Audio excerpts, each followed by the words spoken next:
नमस्कार साथियों, स्वागत है आपके अपने ऑनलाइन प्लेटफॉर्म एजुकेशन फैक्ट्री पर। आशा करता हूं कि आप सभी अच्छे होंगे और आपकी पढ़ाई लिखाई भी अच्छी चल रही होगी। तो जैसा कि आपको पता है कि आज है 16 जनवरी और 16 जनवरी से संबंधित राजस्थान के जो भी करंट अफेयर के मोस्ट इंपोर्टेंट क्वेश्चन है उनकी बात अपने करेंगे। तो जो बच्चे पहली बार चैनल पे आए हैं वो पहले चैनल को सब्सक्राइब करना नहीं भूलें और बेल आइकन जरूर दबा दीजिए ताकि आने वाली वीडियो का नोटिफिकेशन आप तक पहुंच सके।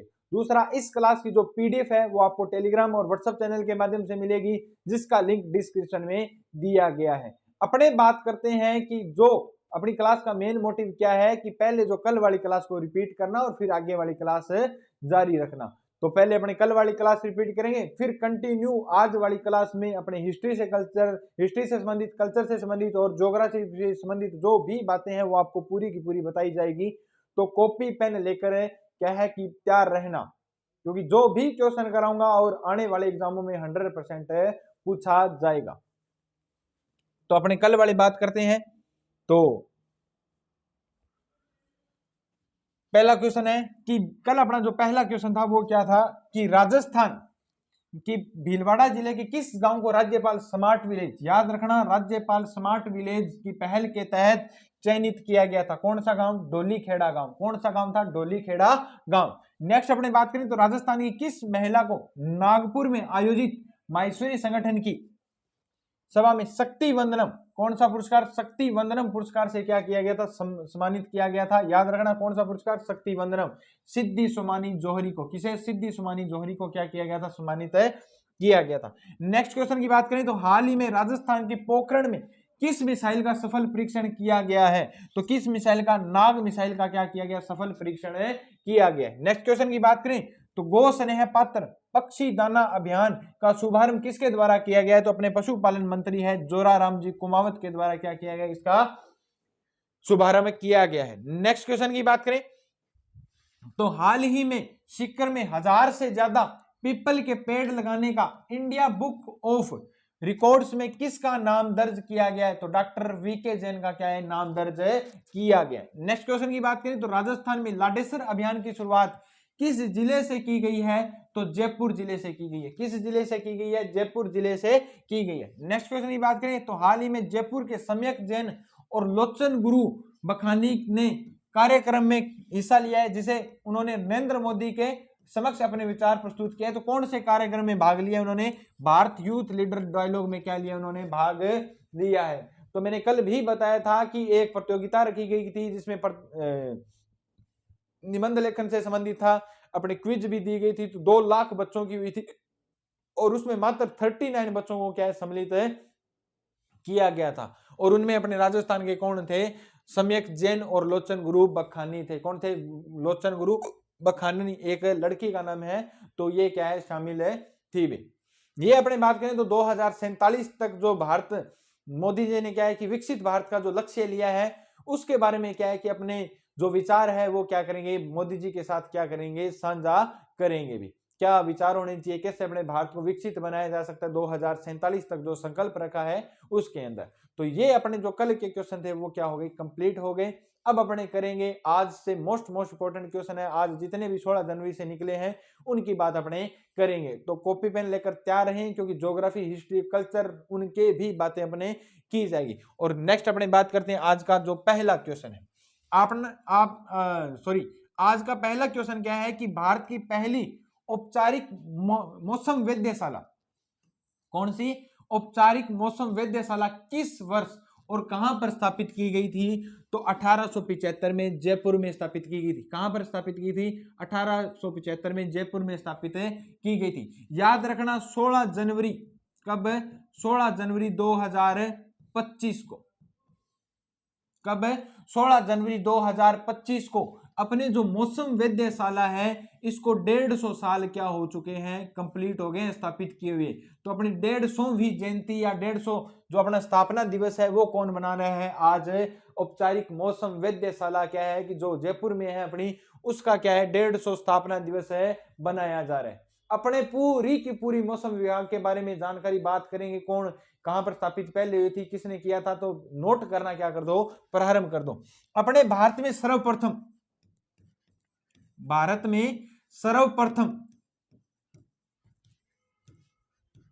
EIC कंपनी, कौन सी?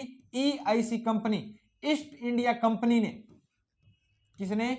ईस्ट इंडिया कंपनी ने मौसम की जानकारी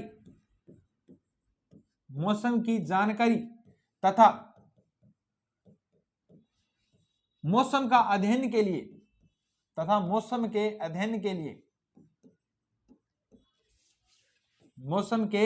अध्ययन के लिए मौसम वेधशाला की, किसकी? मौसम वेधशाला की स्थापना की थी। मौसम वेधशाला की क्या की थी? स्थापना की थी। कहां पर की थी? मद्रास में। कहां पर की थी? मद्रास, चेन्नई में। मद्रास, चेन्नई में। सर्वप्रथम भारत में मौसम वेधशाला की स्थापना किसने की थी? EIC कंपनी ने की थी। कहां पर की थी? मद्रास, चेन्नई में। और की कब की थी? तो 1793 में। कब की गई थी? 1793 ईस्वी में इसकी क्या की गई थी? स्थापना की गई थी। तो भारत में सर्वप्रथम मौसम की जानकारी के लिए सर्वप्रथम EIC कंपनी ने क्या की थी? मौसम विभाग की क्या, मौसम वेधशाला की क्या की थी? स्थापना की थी। अपने बात करें तो भारत में, कहां पर? भारत में मौसम विभाग की स्थापना, सर्वप्रथम मौसम विभाग की स्थापना, वो मौसम वेधशाला की स्थापना EIC ने की थी। लेकिन भारत में सर्वप्रथम मौसम विभाग की स्थापना कहां पर की गई थी? तो मौसम विभाग की स्थापना 1875 में। कहां पर? 1875 में। कहां पर की गई थी? कोलकाता में की गई थी। कहां पर की गई थी? कोलकाता में की गई थी। 1875 में कहां पर की गई थी? कोलकाता में की गई थी। बाद में 1905 में, कब? 1905 में इसका मुख्यालय कहां पर कर दिया गया? पुणे में कर दिया गया था। कोलकाता से ट्रांसफर करके कहां पर कर दिया गया था? पुणे में कर दिया गया था। 1928 में, कब? 1928 में इसका मुख्यालय पुणे से ट्रांसफर करके कहां पर कर दिया गया था? शिमला में कर दिया गया था। कहां पर कर दिया गया था? शिमला में कर दिया गया था। और 1944 में, कब? 1944 में इसका जो मौसम विभाग का जो मुख्यालय है वो शिमला से ट्रांसफर करके कहां पर कर दिया गया था? नई दिल्ली कर दिया गया था। कहां पर कर दिया गया था? नई दिल्ली कर दिया गया था। तो वर्तमान में इसका मुख्यालय कहां पर है? तो वर्तमान में इसका मुख्यालय अपने बात करें तो इसका मुख्यालय वर्तमान में नई दिल्ली में क्या है? स्थित है। तो मुख्यालय, वर्तमान मुख्यालय कहां पर है? इसका मुख्यालय है वर्तमान में कहां पर है? तो नई दिल्ली में इसका मुख्यालय क्या है? स्थित है। तो देख लो, भारत में मौसम विभाग की स्थापना कब हुई थी? 1875 में। जो कहां पर की गई थी? कोलकाता में की गई थी।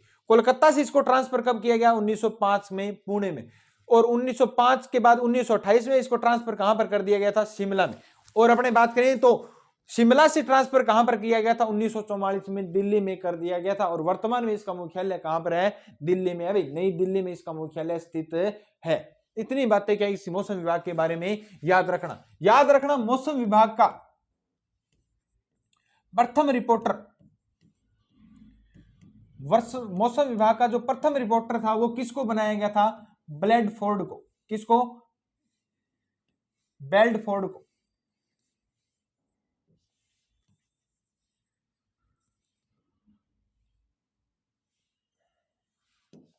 किसको बनाया गया था? ब्लैनफोर्ड को। ब्लैनफोर्ड को इसका क्या बनाया गया था? पहला रिपोर्टर बनाया गया था। मतलब पहला रिपोर्टर का मतलब ये क्या है कि रिपोर्ट करेगा, अपने मौसम की जानकारी के लिए जानकारी इकट्ठा करेगा। रिपोर्टर बनाया गया, पत्रकार बनाया गया। जो सबसे पहले किसको बनाया गया था? ब्लैनफोर्ड को बनाया गया। आज तो बहुत से पत्रकार है जो हमारे को मौसम की पहले ही क्या दे देते हैं? जानकारी। तो इसको भी क्या बनाया गया था? रिपोर्टर की मौसम की पूर्वानुमान जानकारी के लिए क्या बनाया गया था? इसको रिपोर्टर बनाया गया था। तो मौसम विभाग का प्रथम रिपोर्टर कौन था? तो ब्लैनफोर्ड था। कौन था? ब्लैनफोर्ड। याद रखना कि भारत मौसम विभाग के प्रथम महानिदेशक कौन है? प्रथम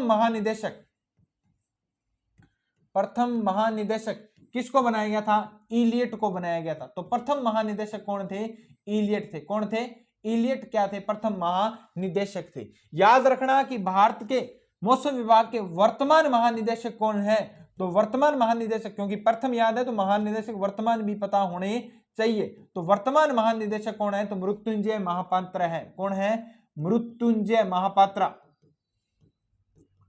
मृत्युंजय महापात्रा क्या है? मौसम विभाग के वर्तमान महानिदेशक है। मौसम से याद रख लेना, मौसम के बारे में अगर मौसम खराब होगा तो मृत्यु की क्या रहती है? आशंका रहती है। वर्तमान में मृत्यु से पहले बचाने वाले कौन होते हैं?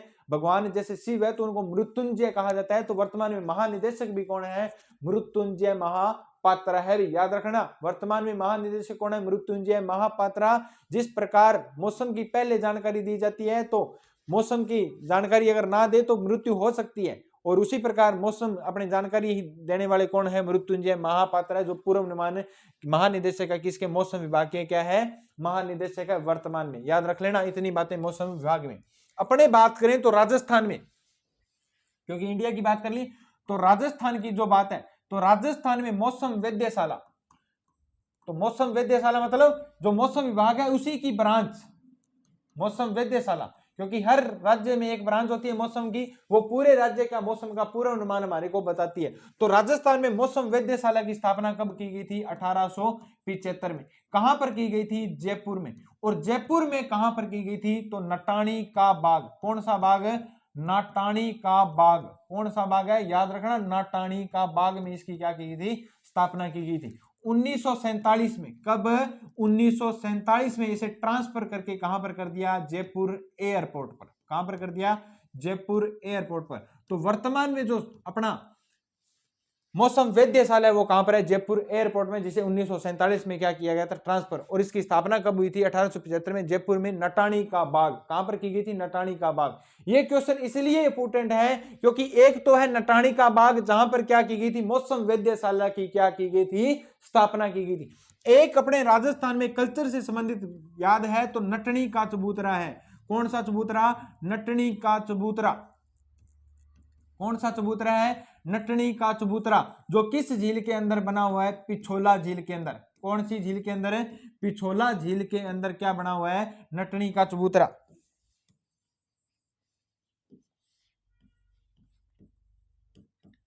पिछोला झील के अंदर क्या बना हुआ है? नटनी का चबूतरा। पिछोला झील वर्तमान में कहां पर है? तो उदयपुर में है। भी कहां पर है? तो उदयपुर में। कौन सी झील है? पिछोला झील है। और नटनी का चबूतरा जो कहां पर बना हुआ है? पिछोला झील में बना है, वो नटाणी का बाग है। ये क्या है? नटनी का चबूतरा, जो कहां पर है? पिछोला झील में। इस पिछोला झील का निर्माण किसने करवाया था? पिच्छू नामक बंजारे ने करवाया था। किसने करवाया था? पिच्छू नामक बंजारे ने करवाया था। और किसके समय में करवाया गया था? तो राणा लाखा के समय में। किसके समय में? मेवाड़ के शासक कौन थे? राणा लाखा या लक्ष्य सिंह थे। उनके समय में क्या करवाया गया था? इसका निर्माण करवाया गया था। राणा लाखा का समय अपने बात करें कितना समय था, कब शासन किया था? तो 1382 से लेकर 1421 तक इन्होंने क्या किया था? शासन किया था। और राणा लाखा के समय में अपने बात करें तो जावर नामक स्थान पर, कहां पर?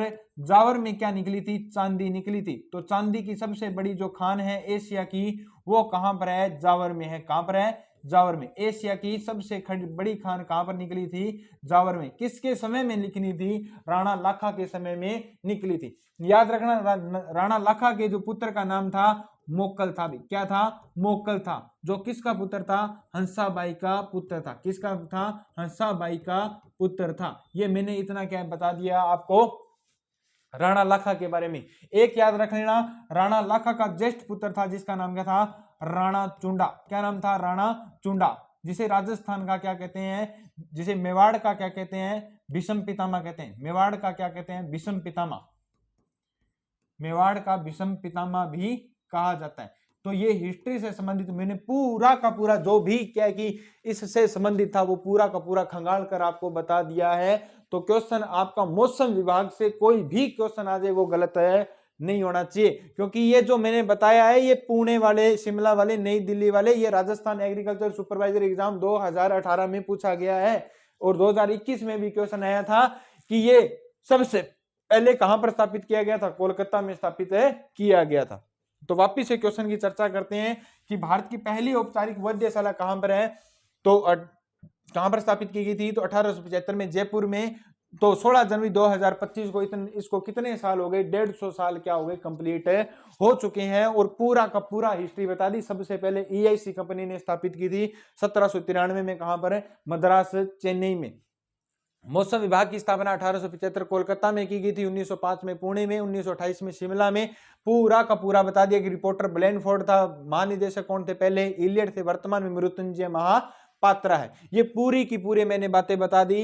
तो ये राजस्थान वाली बात जरूर याद रखना कि नटाणी का बाग कहां पर है, जयपुर में है, और नटनी का चबूतरा कहां पर है, पिछोला जिले उदयपुर में है। पूरे की पूरी बातें मैंने आपको बता दी। नेक्स्ट क्वेश्चन की ओर चलते हैं। नेक्स्ट क्वेश्चन अपना आज का क्या है कि हाल ही में राजस्थान के किस अध्यापक को ग्लोबल टीचर प्राइज 2024 के 50 फाइनलिस्ट में, ग्लोबल टीचर प्राइज है, याद रखना कौन सा, ग्लोबल टीचर प्राइज 2024 के 50 फाइनलिस्ट में क्या किया गया, शामिल किया गया है। तो वो कौन है, इमरान खान है। कौन है, इमरान खान है। तो इमरान खान अपने कहां के टीचर है, तो अलवर के हैं भी। कहां पर के हैं, अलवर के हैं। और ये शिक्षकों को दिया जाने वाला, ये जो है तो शिक्षकों को दिया जाने वाला, शिक्षकों को दिया जाने वाला सबसे बड़ा पुरस्कार, शिक्षकों को दिया जाने वाला सबसे बड़ा क्या है, पुरस्कार कौन सा है, ग्लोबल टीचर प्राइज है। याद रखना इमरान खान भारत के एकमात्र, भारत के एकमात्र, कौन से, भारत के एकमात्र टीचर है, अध्यापक है जिन्हें ये क्या मिलेगा, पुरस्कार है मिलेगा। जो वर्तमान में क्या है कि इस 50 लिस्ट में क्या है शामिल होने वाले एकमात्र टीचर कौन से है भारत के, वो है अपने अलवर के इमरान खान। जो क्या है कि एकमात्र टीचर है जिन्हें शामिल किया गया है किसमें, 50 फाइनलिस्ट में। किसमें, 50 फाइनलिस्ट में क्या किया गया, शामिल किया गया है। और वो अपने कौन है, राजस्थान के इमरान खान, जो किस जिले से है, अलवर जिले से। किस जिले से है, अलवर जिले से। याद रख लेना, पूछा जाएगा इमरान खान का संबंध किस जिले से है, तो अलवर जिले से है। अब याद रख लेना इमरान खान है, ना कि इमरान हाशमी है। तो इमरान हाशमी, क्योंकि बॉलीवुड की मूवी काफी देखते हो आप, तो इमरान हाशमी की याद ना आ जाए, क्योंकि ये टीचर है, अध्यापक है, वो कौन है, इमरान खान जी है, जो किस जिले से संबंधित है, अलवर जिले से संबंधित है भी। नेक्स्ट क्वेश्चन की अपने बात करें तो नेक्स्ट क्वेश्चन है कि हाल ही में शिक्षा मंत्री मदन दिलावर ने, किसने, हाल ही में शिक्षा मंत्री अपने कौन है, मदन जी दिलावर। मदन जी दिलावर ने एक ऐप का लॉन्च किया है, और उस ऐप का नाम क्या है, तो अपने को बताना है। ये कहां पर क्या है, इसका लॉन्च किया गया और कौन किसने किया है, तो ये अपने बात करेंगे।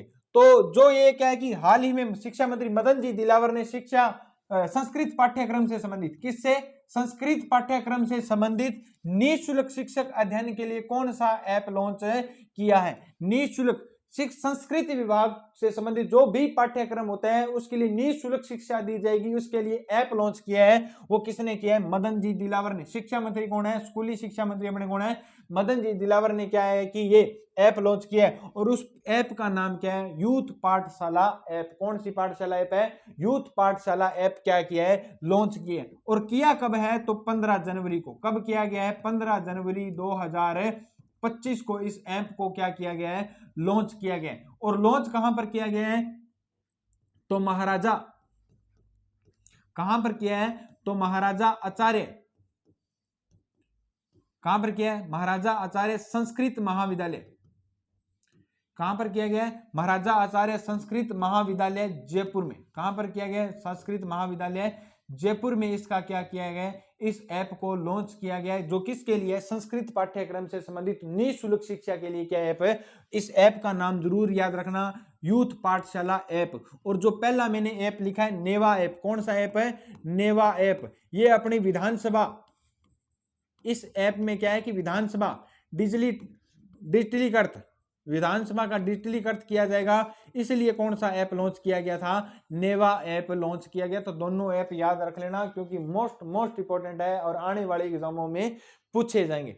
याद रखना इसका मुख्य उद्देश्य तो क्या है कि आधुनिक शिक्षा देना, संस्कृत विभाग से संबंधित मुख्य उद्देश्य देना, क्योंकि संस्कृत से है तो संस्कृत विभाग की मुख्य उद्देश्य देना। इस ऐप को लॉन्च करने के लिए, इस ऐप को लॉन्च करने के लिए दुरीना, कौन सी, दुरीना,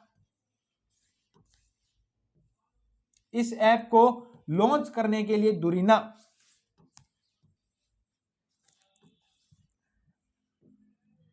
इस ऐप को Durina ventures private limited, Durina ventures private limited के साथ 100.90 करोड़, कितनी, 100.90 करोड़, मतलब 100 करोड़ 90 लाख के क्या है, MOU पर साइन किए गए हैं। MOU क्या है कि साइन किए गए, हस्ताक्षर किए गए हैं, किसके साथ है, तो ये धुरीना वेंचर्स प्राइवेट लिमिटेड है, इसके साथ मिलकर क्या ये ऐप तैयार किया गया है और इसके लिए कितने रुपए लगे हैं 100.90 करोड़ एमओयू पर क्या किए गए, साइन किए गए। और लॉन्च किया किसने, मदन जी दिलावर ने। कहां से किया है कि महाराजा आचार्य संस्कृत महाविद्यालय जयपुर से किया है।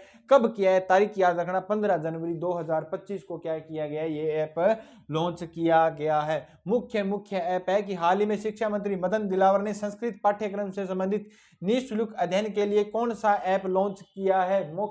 आने वाले एग्जाम में बिल्कुल ये ऑप्शन भी चेंज नहीं होंगे, ये बिल्कुल ऐसे कैसे आएंगे। तो नेवा ऐप याद रखना विधानसभा से संबंधित है और यूथ जो पाठशाला ऐप है वो किससे संबंधित है, संस्कृत विभाग के लिए जो निःशुल्क शिक्षा दी जाएगी उसके लिए संबंधित है। ये अपने जो तीसरे क्वेश्चन की मुख्य जानकारी इसी मैंने आपको बता दी।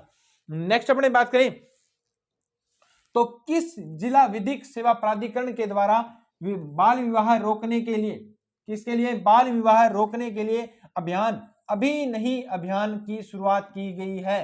तो अभी नहीं अभियान बाल विवाह रोकने के लिए कौन से अभियान की शुरुआत की गई है, अभी नहीं अभियान। तो किसके द्वारा की गई है, जयपुर, किसके द्वारा, जयपुर के द्वारा। जयपुर रालसा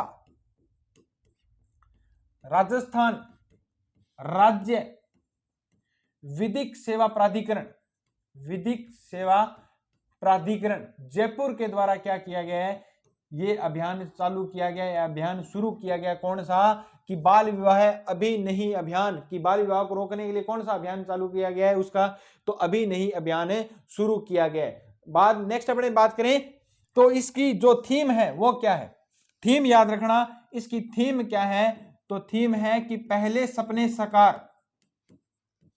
थीम क्या है कि पहले सपने साकार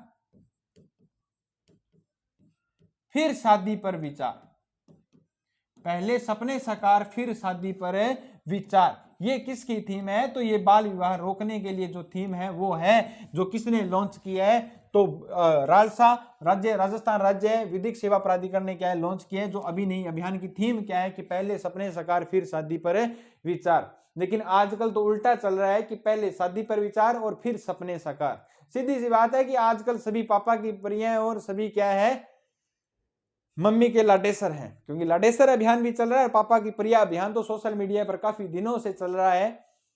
तो जैसा कि मैंने बताया कि आजकल ये उल्टा है कि फिर शादी पर विचार, पहले शादी पर विचार और पहले फिर क्या है सपने साकार। होता ये है कि पहले शादी कर ली जाती है आजकल, क्योंकि पहले शादी पर विचार किया जाता है, ब्याह तो जय बापड़े वो ब्याह हो जाए पर रात लारे क्यों है कि पीछे 5-5 6 हो जाए, बाद में क्या है कि विचार करे, हाँ पहला नौकरी लाग जाए और फिर ठीक है। तो अपने क्या है कि ध्यान रखना पहले सपने साकार। कौन से सपने साकार, जो आपने संजोए है, जो आपके माता पिता ने आपके लिए देखे हैं कि पहले सपने साकार करें फिर इनकी शादी पर क्या करेंगे, विचार करेंगे। ये थीम किसकी है, तो ये बाल विवाह की है और आप फिर भी क्या है लागू होती है, क्योंकि सीधी सी बात है कि मेहनत का दौर है। तो जिस प्रकार 2025 में राजस्थान में भर्तियां आ रही है, आए दिन भर्तियों के नोटिफिकेशन जारी हो रहे हैं, तो मेरे को लगता है कि पहले सपने साकार होने चाहिए और फिर शादी पर क्या होने चाहिए, विचार होने चाहिए। क्योंकि सीधी सी बात है कि मैं कहता हूं कि अगर 6 महीने किसी भी स्टूडेंट ने अगर दिन रात मेहनत कर दी तो मैं गारंटी के साथ कह सकता हूं कि वो कोई सा भी एग्जाम हो वो क्या है कि एग्जाम पास कर सकता है। लेकिन ईमानदारी से क्या होनी चाहिए, मेहनत होनी चाहिए। अब यह नहीं कि पढ़ने लाग रहे हैं और नीचे चलने लाग रहे हैं इंस्टाग्राम, तो नहीं, ऐसे कोई ईमानदारी वाली क्या है कि पढ़ाई नहीं होती। तो जो ये थीम है वो आप पर भी क्या है लागू होती है। अपने बाल विवाह से संबंधित है तो बाल विवाह से संबंधित क्या करेंगे, बात और करेंगे। तो जो बाल विवाह निरोधक अधिनियम, कौन सा, बाल विवाह निरोधक अधिनियम,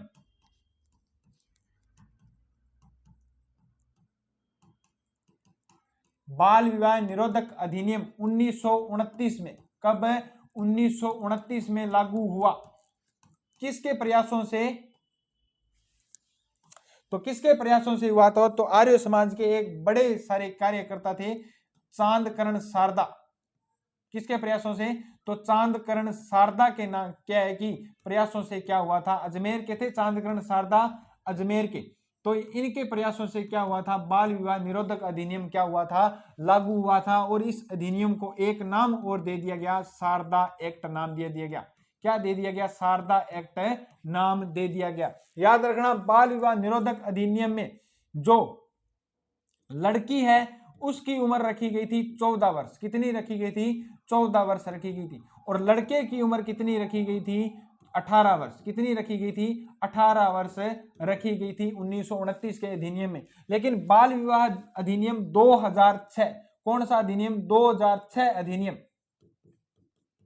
2006 अधिनियम लागू कब हुआ, तो याद रख लेना लागू कब हुआ था, 1 नवंबर 2007 को क्या हुआ था, लागू हुआ था। कब हुआ था, 1 नवंबर 2007 को लागू हुआ था। और इसमें जो लड़की की उम्र कर दी गई वो कर दी गई 18 और लड़के की उम्र कर दी गई कितनी, तो लड़के की उम्र कर दी गई 21। कितनी कर दी गई, लड़के की उम्र कितनी कर दी गई, 21 वर्ष कर दी गई। तो ये अधिनियम कब लागू हुआ था, 2006 में। और 2006 अधिनियम था जो लागू कब हुआ था, 1 नवंबर 2007 को। बाल विवाह से संबंधित बात आ गई तो मैंने ये भी बता दिया क्योंकि हिस्ट्री से संबंधित है और ये कल को अधिनियम आ गया क्योंकि पॉलिटी भी एग्जाम में आएगी तो वो भी आ सकता है। शारदा एक्ट के बारे में पूछा जा सकता है, शारदा एक्ट किससे संबंधित है, ये भी आ गया तो भी फंस जाओगे और पता नहीं चलेंगे कहां पर फंसे, क्योंकि मेज के नीचे क्या जगह नहीं होती, एग्जाम देने बैठते हो। वापिस से सुन लो कि किस जिला विधिक सेवा प्राधिकरण के द्वारा बाल विवाह रोकने के लिए अभियान चलाया गया, तो अभी नहीं अभियान की क्या की गई, शुरुआत की गई। कहां पर है, किसके द्वारा, तो राजस्थान राज्य विधिक सेवा प्राधिकरण जयपुर के द्वारा इसकी क्या की गई, शुरुआत की गई। इसकी थीम क्या है कि पहले सपने साकार फिर शादी पर विचार। तो ये लागू आप पर भी होते हैं, पहले सपने साकार फिर शादी पर विचार। याद रख लो कि बाल विवाह निरोधक अधिनियम 1929 में लागू हुआ, को किसके प्रयासों से हुआ था, तो आर्य समाज के बहुत बड़े कार्यकर्ता थे अजमेर से, जिसका नाम क्या था, चांदकरण जी शारदा। और इस एक्ट को क्या नाम दे दिया गया, शारदा एक्ट नाम दे दिया गया। और उसमें जो लड़की की उम्र रखी गई थी 14 वर्ष और लड़के की उम्र कितनी रखी गई थी, 18 वर्ष। और 2006 में यह अधिनियम लागू किया था। बाल विवाह अधिनियम 2006 लागू हुआ था कब, 1 नवंबर 2007 को। और इसमें लड़की की उम्र कितनी कर दी गई, 18 वर्ष और लड़के की उम्र कितनी कर दी गई, 21 वर्ष इसकी उम्र है कर दी गई थी। ये बाल विवाह से बातें आई तो मैंने पूरी की पूरी आपको बता दी और क्वेश्चन गलत है नहीं होना चाहिए। नेक्स्ट क्वेश्चन की चर्चा करते हैं अपने। नेक्स्ट क्वेश्चन क्या है कि 18वीं वन रिपोर्ट 2023 मोस्ट इंपोर्टेंट क्वेश्चन आपको बता दूं, आने वाले एग्जाम में 101%। लोग तो कहते हैं कि 100% आएगा, मैं कहता हूं 101% आएगा। वन रिपोर्ट से जो भी आंकड़े लिखवाऊंगा नोट कर लेना और उस पर स्टार लगा लेना और नाम भी लिख लेना, रवि सर ने बताया था। ठीक है, तो 2023 के अनुसार राजस्थान में सर्वाधिक वन क्षेत्र वाला जिला कौन सा है, सर्वाधिक वन क्षेत्र वाला जिला अपना कौन सा है, तो उदयपुर है। कौन सा क्षेत्र जिला है, उदयपुर है। याद रख लेना सर्वाधिक वन क्षेत्र वाला जिला कौन सा है, उदयपुर। अब याद रख लेना तो सर्वाधिक वन क्षेत्र, सर्वाधिक वन क्षेत्र राजस्थान में कहां पर है, उदयपुर में। कहां पर है, उदयपुर में।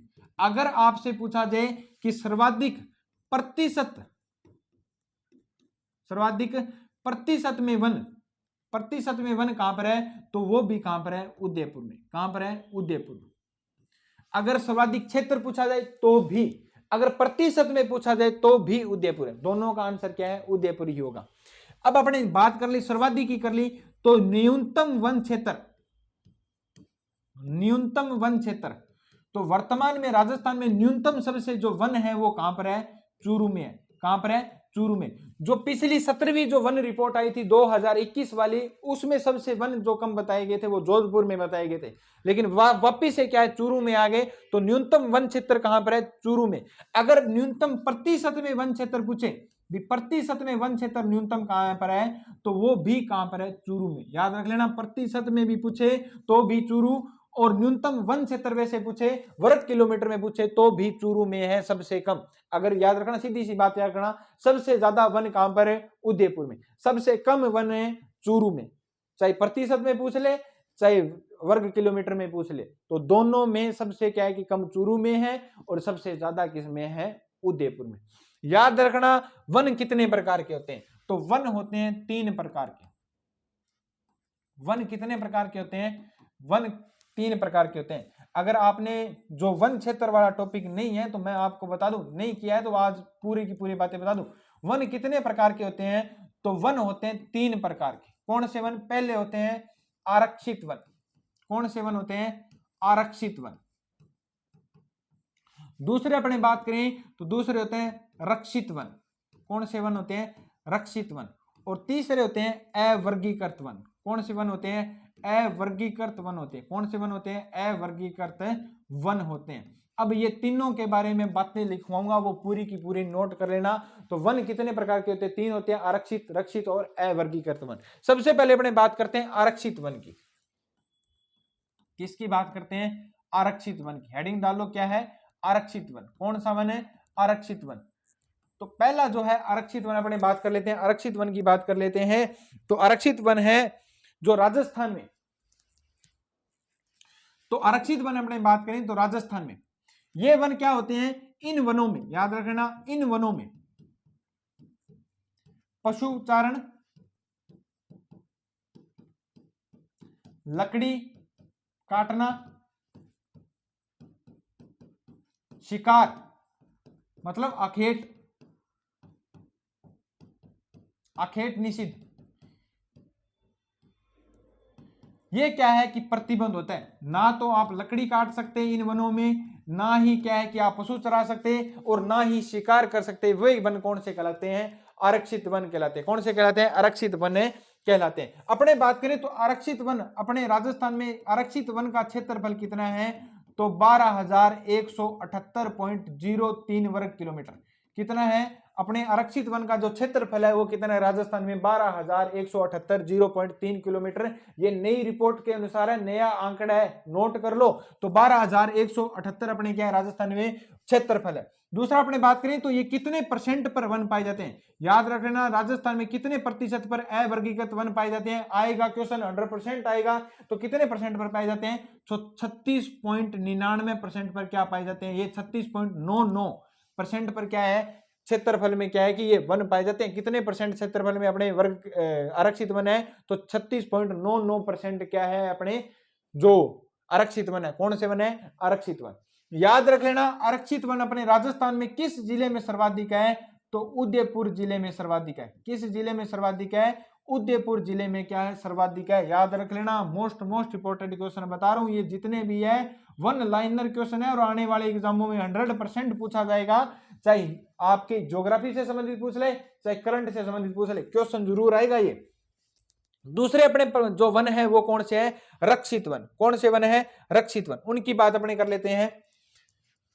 तो रक्षित वन, सबसे पहले अपने बात करें तो रक्षित वन कहते किसको है? तो हेडिंग डालो रक्षित वन। रक्षित वन उनको कहा जाता है कि जिनमें पशुचारण, लकड़ी काटना तथा शिकार, अखेट मतलब, तथा शिकार पर क्या होती है? सीमित छूट होती है। थोड़ी बहुत छूट मिलती है, उसमें तो बिल्कुल भी प्रतिबंध है। इसमें क्या है कि सीमित छूट मिलती है, थोड़ी सी छूट मिलती है। वो कौन से वन होते हैं? रक्षित वन होते हैं। कौन से वन होते हैं? रक्षित वन होते हैं। अपने बात करें तो राजस्थान में रक्षित वन का क्षेत्रफल कितना है? तो राजस्थान में रक्षित वन का क्षेत्रफल अपने बात करें तो 18,605.18 वर्ग किलोमीटर है। कितना है? मोस्ट इंपोर्टेंट है, याद रखना, 18,605.18 वर्ग किलोमीटर किसका क्षेत्रफल है? रक्षित वन का क्षेत्रफल है। किसका क्षेत्रफल है? रक्षित वन का। नवीनतम आंकड़ा है, बार बार कह रहा हूं, नवीनतम आंकड़ा है, कहीं से भी आंकड़े पढ़ने की जरूरत नहीं पड़ेगी, ये आपको यहीं पर सब कुछ मिल रहा है, नोट कर लो। 18,605 क्षेत्रफल में है। और रक्षित वन अपने प्रतिशत में कितने पाए जाते हैं? तो प्रतिशत में याद रख लेना कितने हैं राजस्थान में प्रतिशत में रक्षित वन कितने पाए जाते हैं? तो 56.51%। कितने पाए जाते हैं? 56.51% कौन से वन पाए जाते हैं? रक्षित वन। आरक्षित वन 36.99%। रक्षित वन 56.51% पाए जाते हैं। अपने बात करें तो राजस्थान में रक्षित वन किस जिले में सर्वाधिक है? तो 12 जिले में सर्वाधिक है। किस जिले में सर्वाधिक है? 12 जिले में सर्वाधिक है। किस जिले में सर्वाधिक है? 12 जिले में सर्वाधिक है। भी याद रख लेना, ज्योग्राफी से मोस्ट इंपोर्टेंट क्वेश्चन है ये, सारे के सारे वन लाइनर क्वेश्चन है और जरूर आएंगे। अब रह गए अपने कौन से वन है? अवर्गीकृत वन। कौन से वन रह गए? अवर्गीकृत वन रह गए। अवर्गीकृत वन की बात करें तो अवर्गीकृत वन ये कौन से होते हैं? इसमें सभी प्रकार की छूट होती है। आप लकड़ी भी काट सकते हो, आप पशु भी चरा सकते हो, आप इसमें क्या है कि शिकार भी कर सकते हो। तो अवर्गीकृत वो वन होते हैं जिसमें सभी प्रकार की क्या होती है, छूट होती है। और राजस्थान में इनका क्षेत्रफल कितना है, तो राजस्थान में इनका क्षेत्रफल है 2137.79 वर्ग किलोमीटर। कितना है, 2137.79 वर्ग किलोमीटर इसका क्या है, क्षेत्रफल है। वर्तमान में अपने बात करें तो राजस्थान में कितने प्रतिशत जो क्या है वन पाए जाते हैं, कौन से, अवर्गीकृत वन। तो कितने प्रतिशत पाए जाते हैं, 6.50% कौन से वन पाए जाते हैं, अवर्गीकृत वन पाए जाते हैं। मोस्ट इंपोर्टेंट बात है, राजस्थान में अवर्गीकृत वन किस जिले में सर्वाधिक है, तो बीकानेर जिले में। किस जिले में सर्वाधिक है, बीकानेर जिले में क्या है, सर्वाधिक ये वन पाए जाते हैं। किस जिले में, बीकानेर जिले में क्या है, सर्वाधिक वन पाए जाते हैं। ये जो मोस्ट इंपोर्टेंट बातें थी मैंने वन से संबंधित, आने वाले एग्जामों में याद रख लेना, जरूर क्वेश्चन पूछा जाएगा। उस दिन याद आएगी, रवि सर ने करंट में ही सारा कुछ करवा दिया था, ज्योग्राफी वाला ये वन वाला टॉपिक है, तो याद रख लेना। मोस्ट इंपोर्टेंट है, तीनों के तीनों वन करवा दिए और आने वाले एग्जामों में जरूर पूछे जाएंगे। तो 18वीं वन रिपोर्ट 2000, सीधी सी बात है, पहला क्वेश्चन तो ये बन रहा है कि 18वीं वन रिपोर्ट कब लागू की गई थी, तो 2023 में। और इसके अनुसार राजस्थान में सर्वाधिक वन क्षेत्रफल कहां पर है, उदयपुर में। सीधा पूछ ले जाए सर्वाधिक वन कहां पर है, उदयपुर में। प्रतिशत में पूछ ले जाए तो भी उदयपुर में। सबसे कम वन कहां पर है, चूरू में। तो प्रतिशत में पूछ ले जाए तो चूरू में। ये अपना क्या, झंझट हो गया खत्म। अब अपने बात की थी कि 3 प्रकार के वन पाए जाते हैं, आरक्षित वन, रक्षित वन और अवर्गीकृत वन। 3 प्रकार के वन होते हैं। तो अपने राजस्थान में कितना कितना क्षेत्रफल, सभी बात कर ली। आरक्षित वनों का क्षेत्रफल कितना है, 21,000 है। और प्रतिशत जरूर याद रखना, ये सबसे ज्यादा पूछा जाता है। और ये मैंने बता दिया भी, जहां पर प्रतिबंध होता है सब कुछ, लकड़ी काटना, शिकार वगैरह, ये सभी बातें मैंने बता दी। तो ये तीनों वन है वो पूरे के पूरे याद कर लेना, बार बार वीडियो को देखकर नोट कर लेना। और इसकी पीडीएफ भी टेलीग्राम पर डाल दूंगा, वहां से आराम से नोट कर लेना भाई, ठीक है। नेक्स्ट अपने बात करते हैं, नेक्स्ट जो क्वेश्चन है आज का वो है कि नशा मुक्त अभियान कौन सा, अंकुश, कौन सा अभियान, अंकुश किस जिले में चलाया गया।